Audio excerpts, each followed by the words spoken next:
We're in lesson 12 of our study of the book of Esther. We're almost through with this study. Got one more after today, and then we'll be looking at 1 Corinthians. I mentioned it last week, but if the books are here, if you need a book for that, then be sure to grab one.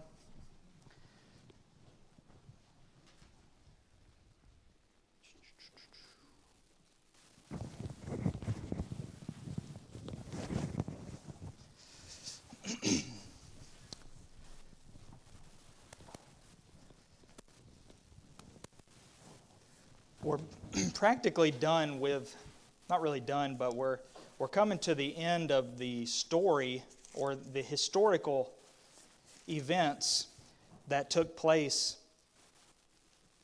that are recorded in the book of Esther. And I think I mentioned it last week for the first time maybe, that the one purpose, you could say, of the writing of the book of Esther was to show how this feast called Purim started. It was one of the feasts, a feast that the Jews celebrate still, apparently, as far as I understand, to this day.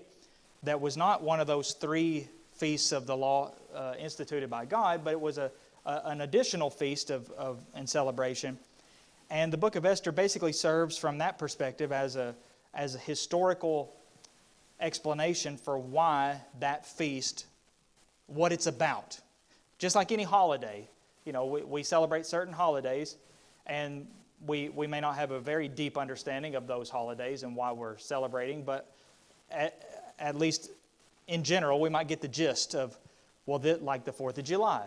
Independence Day, we celebrate the 4th of July, and we all have somewhat of a grasp on what the celebration is all about. Well, what if there was a holiday that you didn't know a whole lot about, and you as a people, we as a people celebrate it, but it's like, oh, I don't really know what is this feast about, or holiday rather. Well, Purim for the Jews, maybe just to avoid anybody being in that situation, the book of Esther tells why that holiday exists, why that feast. So we've basically seen all of those events. It's not quite done yet, but one historical thing about the Old Testament, God's people in general, we saw a little bit of this last Sunday afternoon when we looked at Achan. Anytime that the people of Israel relied on God, they were able to withstand their enemies. They stood up, they succeeded, they weren't overcome. In battle, or maybe in physical battle, or maybe in other kinds of battles or difficulties. When they relied on God, they succeeded. When they started to place their confidence in their own abilities or themselves, things didn't go so great. They failed, and that could have been as a result of disobeying God, like with Achan, and in that day, in Joshua's day, and the conquering of Canaan, they succeeded in Jericho, but then all of a sudden Ai, the same thing, they lost. They were defeated, and the reason was because they didn't do what God said. So one way to rely on God is to do what God says. And then we're relying on Him in that way. But in Esther, we see a people that seem, at least, to be relying wholly on God. And it was for their benefit. And that's why the things that we read about, one of the reasons at least, was turned out the way that it did. They're relying upon God. God was saving them, but their reliance upon God had a huge part to play in that. Moses even said back in Leviticus 26 that God's blessings are reserved for the people who walk in God's statutes and keep His commandments and perform them. And then he said, speaking for God, He said, I will set my face against you. If you fail to follow me and rely on me, I will set my face against you, and you shall be struck down before your enemies. Those who hate you shall rule over you, and you shall flee when none pursues you. Let alone when somebody is pursuing you. But it could be so bad, God says, you'll flee when nobody's pursuing you. In other words, your life's not going to be great. It's not going to be good if you disobey me, rebel against my commands. But because they did follow God's plan, they were victorious in Canaan. Later in their existence, under King Hezekiah, same thing. Of course, one thing we learned about the Israelites in the Old Testament is, over time, they continued to slip. They would slip, they would fall, they would come back. And they would slip and they would fall, and then they'd come back. And they'd slip and they'd fall and they'd come back. Every time God took them back. But every time they slipped and fell, God did not come back to them. They had to come back to God. And then He was there to help them. In 2 Kings 24, says, "For because of the anger of Jehovah, it came to the point in Jerusalem and Judah that He cast them out from His presence." And then there was that 70-year period of captivity. And then eventually, as if you might remember this from the beginning of our study of Esther, then people, the Medes and the Persians conquered Babylon, and the Jews were given the opportunity to return home. Some of them didn't. And Esther and Mordecai were some of those that didn't. So they stayed behind in the land of Persia. Now they're in great peril in the whole empire, and thanks to the providence of God, that crisis is in the process of being averted. And here's what we read in chapter 9, verse 5. "The Jews struck all their enemies with the sword, killing and destroying them, and did as they pleased to those who hated them. In Susa, the citadel itself, the Jews killed and destroyed 500 men, and also killed the 10 sons of Haman, the enemy of the Jews, but they laid no hand on the plunder." I skipped all the names for your sake and mine, but it still says the same thing. They killed the 10 sons of Haman. So we saw last week the provision was made, maybe the week before that as well. You can write whatever you want to try to help your people in this crisis, because the day Haman was killed, but the law that he put into place was still in effect. And so on the 13th of Adar, there were going to be people coming to kill the Jews. Anywhere they found them. In the city, in the country, all throughout the empire.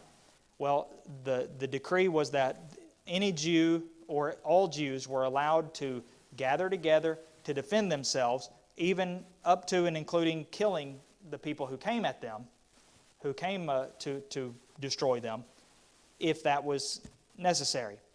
And now what we're reading in verse 5 is that that's exactly what happened. They struck down their enemies, those who hated them. But we don't get to read about any battle, no specific events, no interesting details. It's just, here, this is what happened, and that's really all the information we need. Yeah, Dean?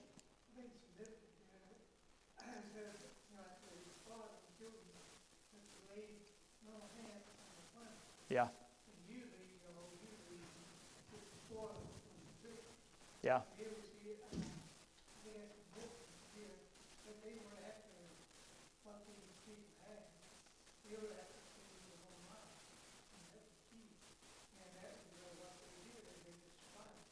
Mm-hmm. Yeah, it's interesting. 3 different times it's emphasized they didn't take the plunder.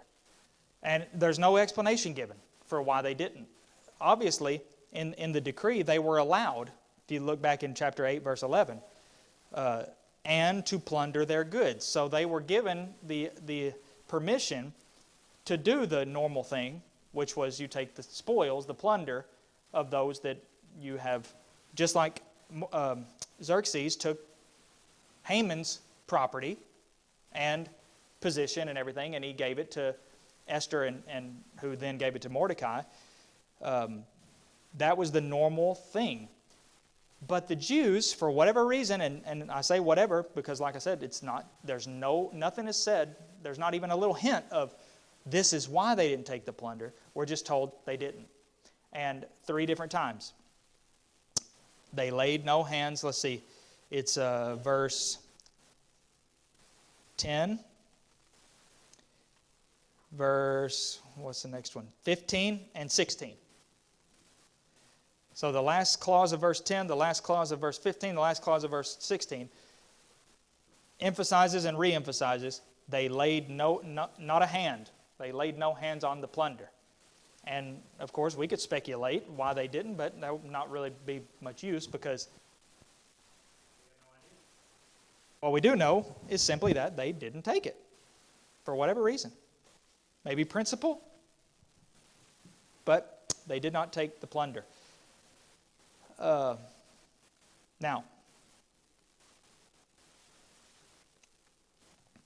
we've pointed out throughout this whole study, rightly so, God's not mentioned, but He sure is there. He has been at work through all this. Now, we don't know how much God may have done directly on this day, and it's reasonable to assume that maybe He didn't have anything to do with what happened on that day, but He certainly has been working and working for all of this to play out exactly as He desired it to be. It was not time, just like I think we used the example of Jesus, how Jesus said, my hour's not come. It is not time for me to be taken and killed. Well, it was not time for the Jews to be eradicated because the Christ hadn't come yet. And so God was going to work to save these people, if for nothing else, because the Savior of the world was going to come through them. So God was at work. He was at work. He brought Mordecai and Esther there. I don't think there's any doubt. He brought Mordecai and Esther to that place at that moment. Remember Mordecai's statement? Who knows whether you've come into the kingdom for just a time as this, such a time as this exact moment. And God brought Mordecai and Esther to that place at that moment for that specific purpose. God's providence runs deep. And so He deserves the credit for this. Sure, Esther deserves some credit. Sure, Mordecai deserves credit. God deserves the most credit because He is the one that made all this possible in the first place. So, yes, they killed the 10 sons of Haman. That's going to come back up in just a second, just for a little interesting note. But, let's see.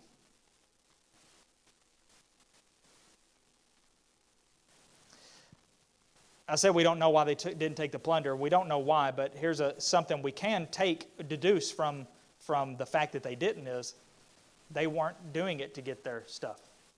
Some people might think, and it's true in many cases, well, you go and you kill you kill these people because you want their stuff. I used Ahab and Jezebel as an example before. Ahab wanted that vineyard. He couldn't have it. So Jezebel says, why don't you just kill him and take it? And he's like, okay. So he kills him and takes the vineyard. But the Jews, nobody could possibly suggest that they did that for that reason because they didn't even take their stuff. So they did it for their own lives and to deliver and save their people, not to become rich or richer even. Their motives were simply for their own lives, defending themselves. Well, so, I forgot about this. Who are those who hated them? Their enemies. I say that because if you just started in this part, you might think, well, the Jews are just going around killing everybody that they think hates them. That doesn't sound right. Well, that's not what we're reading here. Those who hated them is a synonym for those who were their enemies, which was a reference to the people that were coming to kill them. So it's not like they just decided who hates us and let's go kill them. Those are just references to the people who were coming to kill them. Can't separate that from the decree in chapter 8 about you are allowed to defend yourselves from those who attack you and come to take your life. All right, now in verse 11, we read, that very day the number of those killed in Susa the citadel was reported to the king. And the king said to Queen Esther, In Susa the citadel, the Jews have killed and destroyed 500 men, and also the 10 sons of Haman. What then have they done in the rest of the king's provinces? Now what is your wish? It shall be granted you. And what further is your request? It shall be fulfilled. And Esther said, if it please the king, let the Jews who are in Susa be allowed tomorrow also to do according to this day's edict. And let the 10 sons of Haman be hanged on the gallows. So the king commanded this to be done. A decree was issued in Susa, and the 10 sons of Haman were hanged. Pretty straightforward. The king says, okay, anything else? Esther says, can we extend this by one day in the city? The exact thing that was said aloud on the 13th, can we go ahead and make that extend to the 14th? Just in case. And that was request number one. Request number two was let the 10 sons of Haman be hanged on the gallows. Now this is why I mentioned a second ago. What did we just read in chapter 9, verse 10? Yeah, the 10 sons of Haman were already killed. They were dead. Well, what kind of people do you hang on the gallows? Generally speaking. What's that? Alive people. Yeah, that's what I was getting at. You hang alive people. So my point is, this is a pretty good indication of that the word gallows, we're not talking about, we already made this point before, but the Hebrew word translated gallows, we're not talking about an old Wild West, you know, hangman type thing where a noose and you hang the person there. Now, maybe you could do that for the same purpose, but based on history and some other words used here, we're talking about a spike. Yeah, you're going to put their bodies on display, impaling them. The verb, let alone the noun translated gallows, means stake, S-T-A-K-E, a spike. The word translated hanged means impale. Big difference between hanging and impaling. It's not a pretty picture either way, but the point is, here they're already dead. We're not hanging them like for justice. We're going to display them for everybody else to see. The same thing that Haman wanted to do with Mordecai, so that everybody could see, you don't mess with Haman.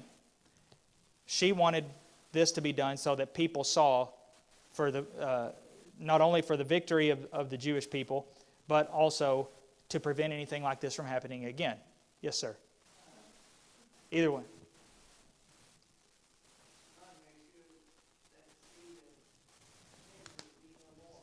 Yeah.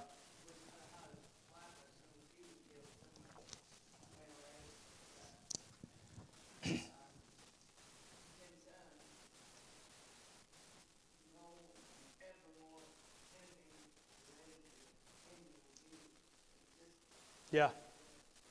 Yep, absolutely. It's interesting, we don't read about the wife, like you said, and what may have happened to her. Based on the last thing we heard from her, she may have not had anything to do with any of this, because she already told her husband, you know, you're not going to win. But we just don't read anything. Yeah, Dean?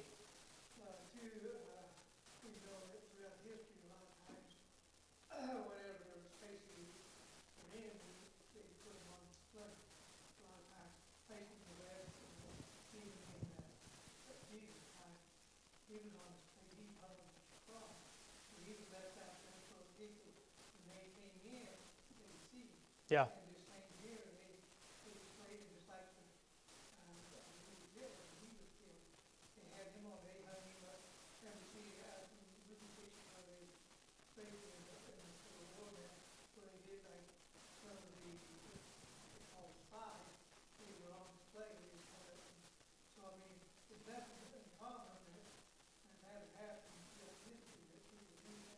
Yeah, it's pretty common practice in history.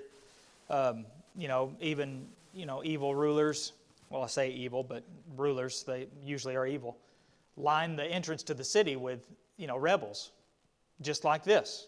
They're impaled on some kind of spike, and as you enter the city, you're walking by all these, every 100 feet, every couple hundred feet, you see them, and you're not going to be able to.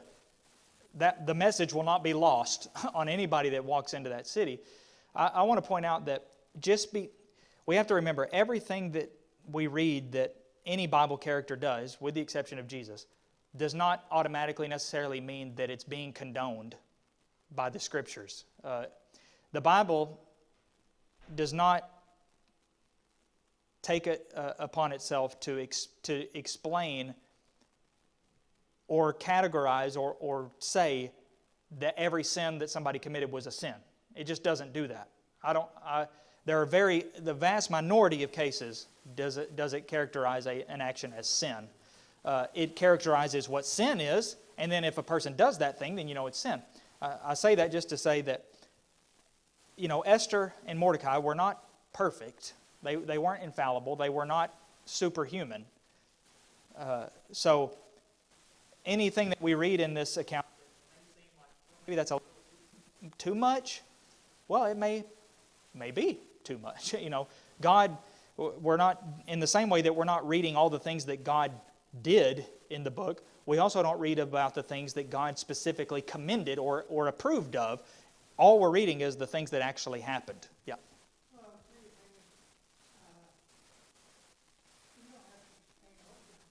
Yeah.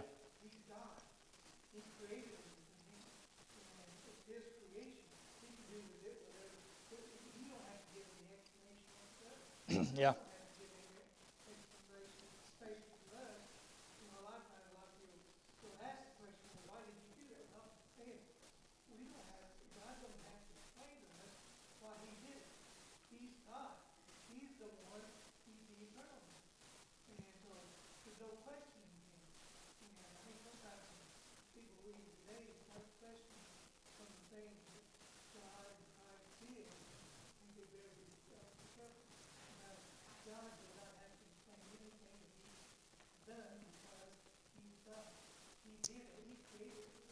Yeah.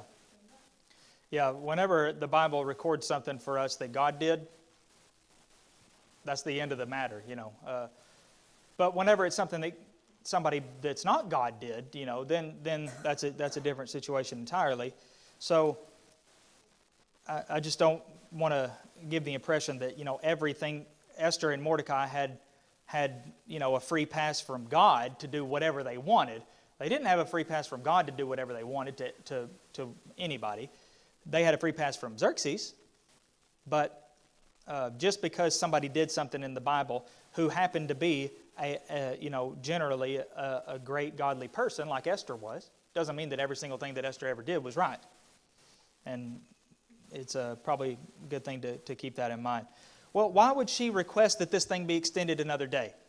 Well, we don't know. Maybe she thought there were still some out there. Maybe she thought some people would come back after them. Relatives, maybe.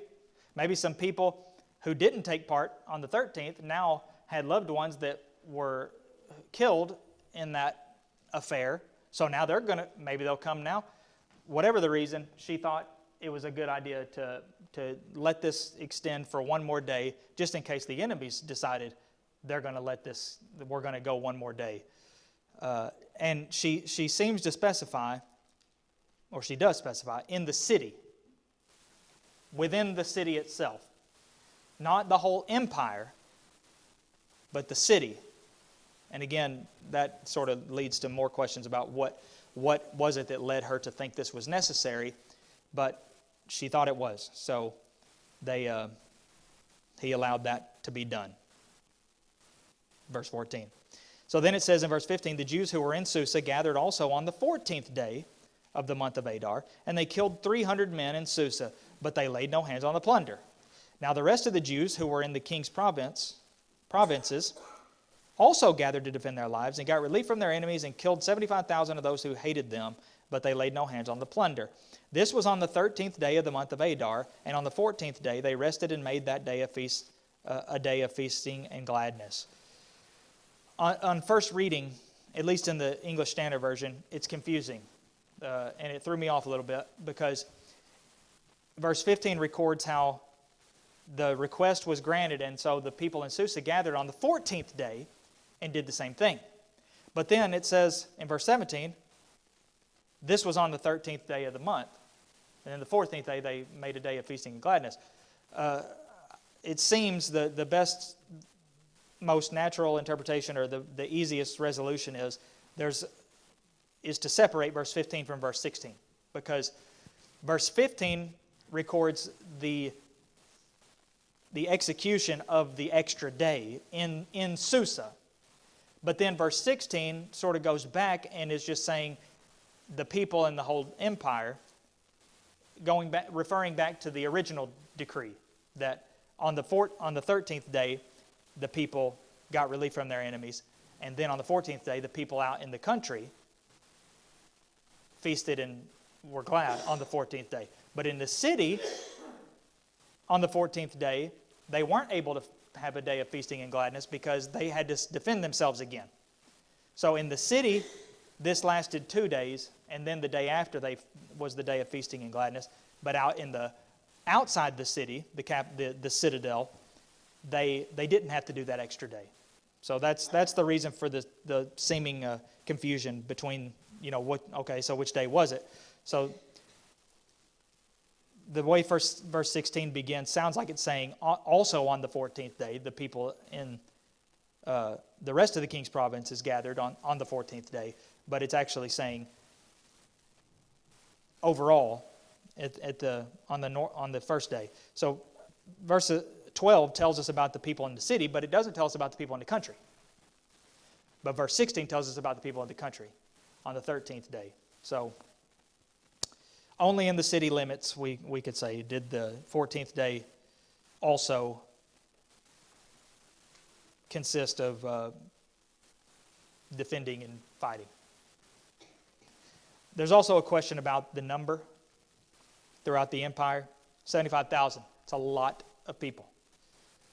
The Greek translation of the Old Testament says 15,000. Take whichever one you want. Numbers, we have to understand that numbers, as a rule, numbers are extremely symbolic, especially in Hebrew culture. Numbers mean things. Sometimes the exact number means something. 7 trumpets and 7 seals and 7 bowls, and 7's a very important number in the Bible, in Hebrew culture. Sometimes multiples of 7. And other multiples. 12 is a very important number, and multiples of 12. 12 times 12. Whatever 12 means, you take 12 times 12, 144. Well, that's a very powerful number. Then you multiply that by 1,000, and you got a very famous number as far as the Bible is concerned, 144,000. You ever heard of the 144,000? Well, I say that because those numbers are very, very symbolic. They're not meant to be literal at all. Other times, numbers might be used to emphasize or exaggerate, intentional exaggeration. Maybe that is not the case, but it's not. If somebody were to suggest it wasn't really 75,000, that's just a figurative number, don't automatically brand that person as they're twisting the Bible and they ought to be, they're throwing the Bible away, because sometimes numbers are used in a hyperbolic way. The point is, 15,000 is a lot too. So no need to get hung up on any of it. It's already been taken care of when it says in verse 5, the Jews struck all their enemies with the sword. All the people that hated them, they prevailed over them. Yes, sir.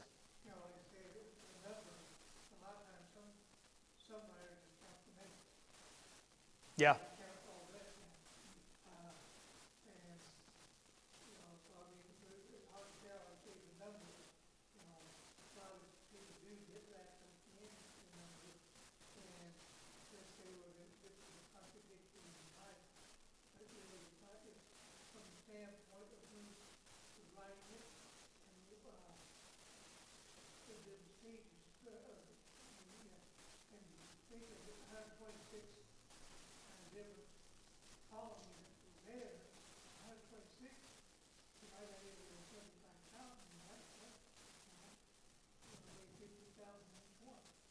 Yeah.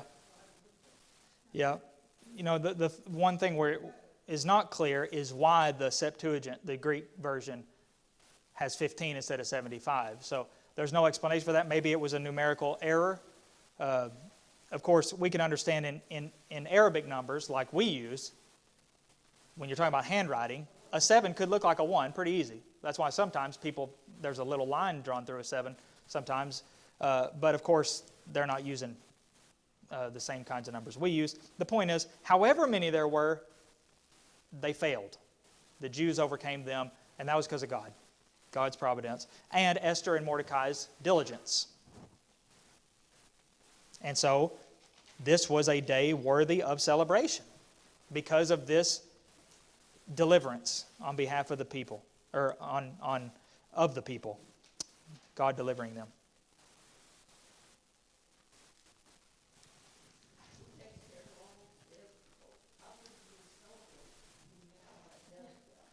That is true. Yeah, who takes care of them? Well, I guess somebody does.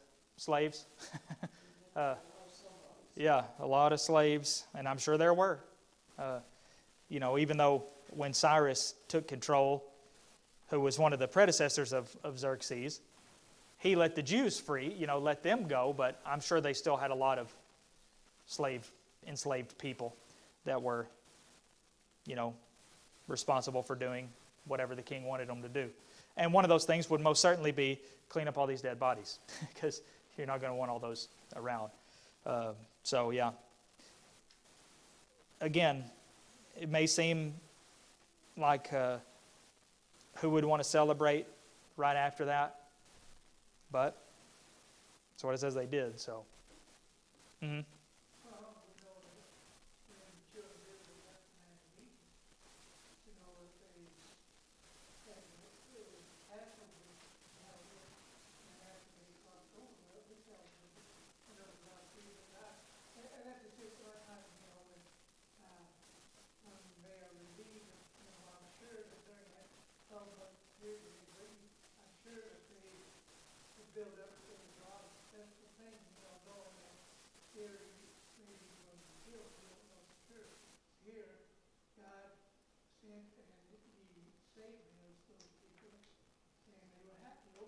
yeah.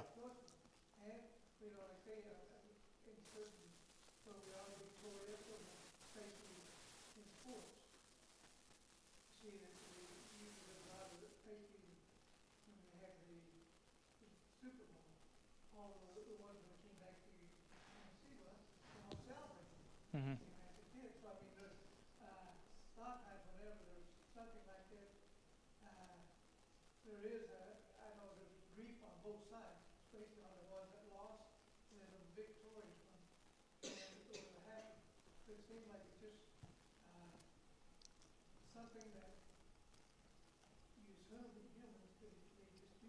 Yeah.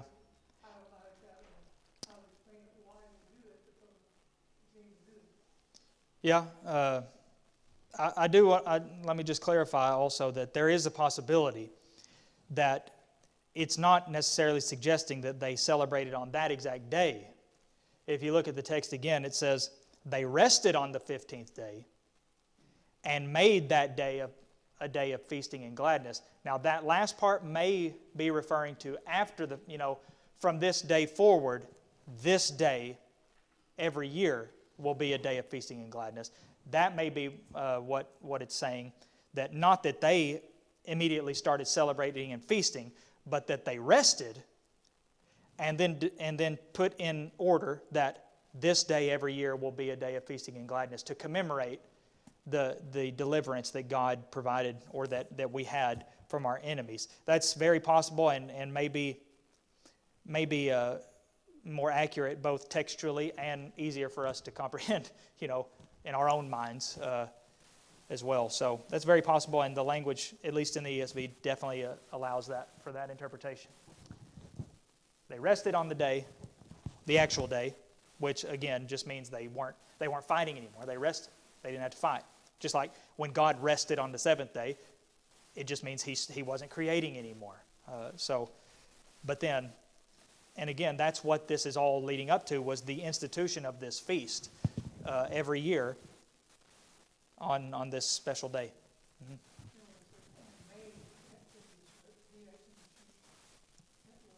Yeah.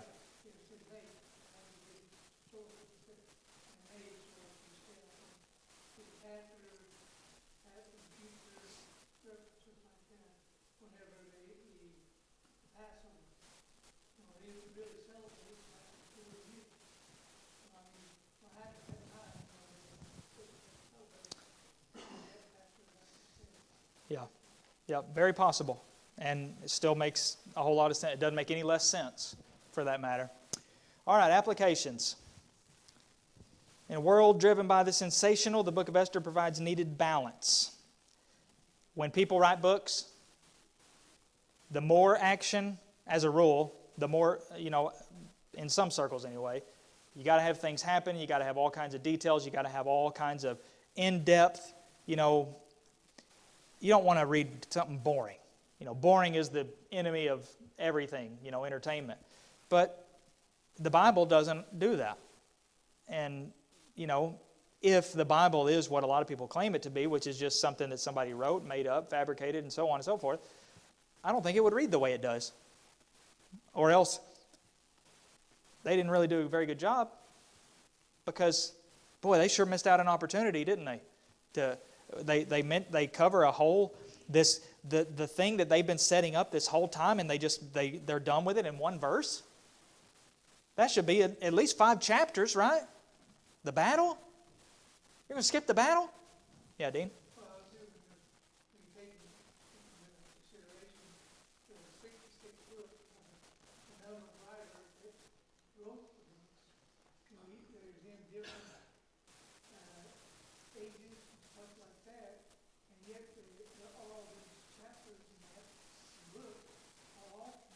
Yeah.